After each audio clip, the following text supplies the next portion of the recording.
Hope today finds you guys well. And today we're going to continue talking about the idea of pressure. And so far we've talked about how the fact that pressure increases with depth, and we looked a little bit about how if you're in a fluid that pressure is going to create a buoyant force upward on an object to work against gravity. And today we're going to talk a little bit about something called Pascal's principle. We've talked about Archimedes' principle, we've talked about Bernoulli's principle. So this is the third of the three principles of pressure. And in order to understand it, we should probably first review what the equation is for pressure. So is there anyone out there who knows what the equation is for pressure? Yes, Johnny, that's absolutely right. Pressure is force divided by area. And we are going to measure pressure in pascals. And a pascal is an easy way of saying a Newton per square meter. It's a force divided by an area. So, what does Pascal's principle look like? And this is where you're going to be taking some notes. Okay? So what Pascal's principle says in a nutshell, you're going to see more complicated versions of it. But what it says in a nutshell is that if I have a change in pressure in a fluid, that change in pressure is going to be equal throughout the fluid. It's going to be equally distributed throughout the fluid. And this actually has a lot of very practical applications. Basically, this is one of the greatest something for nothings that you're going to see in all of science. It's going to seem like you're getting stuff for free. It's a great, great concept. It has a lot of utility out there in the world. So the equation we're going to use, if that's the case, if a change in pressure is equal throughout the fluid, what that means is that if I've got a pressure on one side, let's call that P1, but it needs to keep writing here, that is going to equal the pressure somewhere else. That those two ideas are going to be equal. I don't know why that's doing that. So remember, pressure is force divided by the area here. So if I have a force, let's call it force 1 divided by area 1. Not area 51, that's something different. But that is going to equal force 2 divided by area 2. Now that might not seem that groundbreaking, but it has a rather big impact because this is our equation for pressure. We just reviewed that. But notice here, if I have, let's say, 3 over 1, that's the same thing as saying 6 over 2 or 9 over 3. It's the same number. But what this means is that if I increase my area, I'm going to get a bigger force out of it. And this has a big impact when we're talking about things like hydraulics and pneumatics.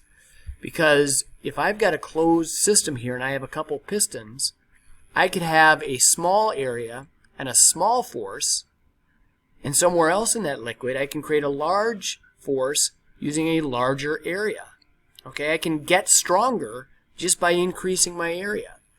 It's a pretty good deal. So if I just kind of watch this video here, you're going to kind of see how this works. Not a video, it's more of a demonstration here. If it lets me do that. Kind of having some issues here. Here we go. Maybe not. I'll do this then.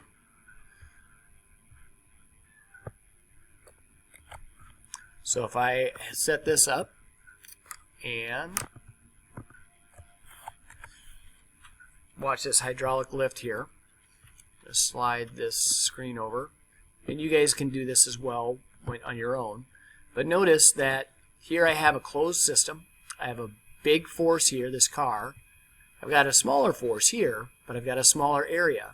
So watch, if I put a 200 kilogram object on this piston, it can actually lift a 1,000 kilogram car. Why? Because the pressure is the same throughout the fluid. Okay? Force over area here is going to equal force over area here. So let's get back to where we were. Let's close this puppy down. And let's get back to our screen that we are dealing with. So let's look at a problem where we can solve this. one aspect where this is quite helpful is in hydraulic brakes.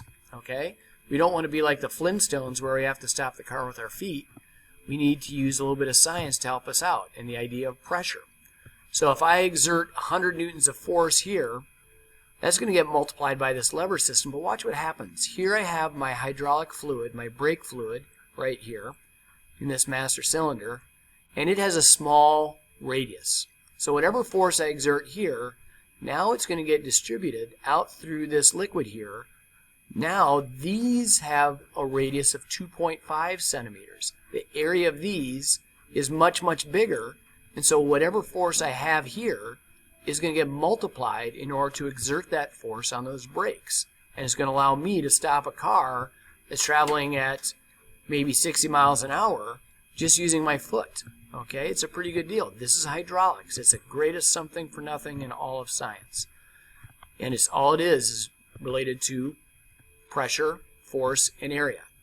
So let's look at a sample problem here. You're going to have to solve a couple problems like this. So if I've got 50 newtons of force and it's exerted over a 0.10 meter squared area, okay, input piston, the output piston has an area of 5 times as much. It's got an area of 0.50 square meters compared to 0.10 square meters. What's the out force going to be?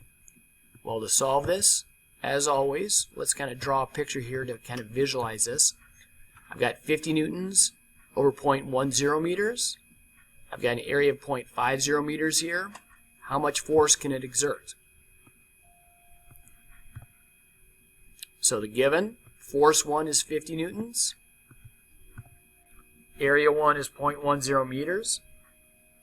Area 2 is 0.50 meters. My unknown, how much force can that second piston lift up? So the equation I'm going to use is that Pascal's principal equation. Force over area equals force over area. Force 1 over area 1 equals force 2 over area 2. I'm going to substitute in what I know. The first force is 50 newtons. The first area is 0.10 meters squared. The second area is 0.50 meters squared. What's the force going to be? So I just solve it, cross multiply and divide. The second force is going to be 250 newtons. Notice that if I increase my area 5 times, my force is going to be 5 times as much. I can exert only 50 newtons of force on one end here, and I can actually get 250 newtons of force on the other end. So what you're going to do here is there is a sheet attached, a Google Doc attached, that describes Pascal's principle. There's some simulations for you to try, and then some problems. It shouldn't take you too long, but you should have a little bit of fun doing it. Okay? You guys have a good day.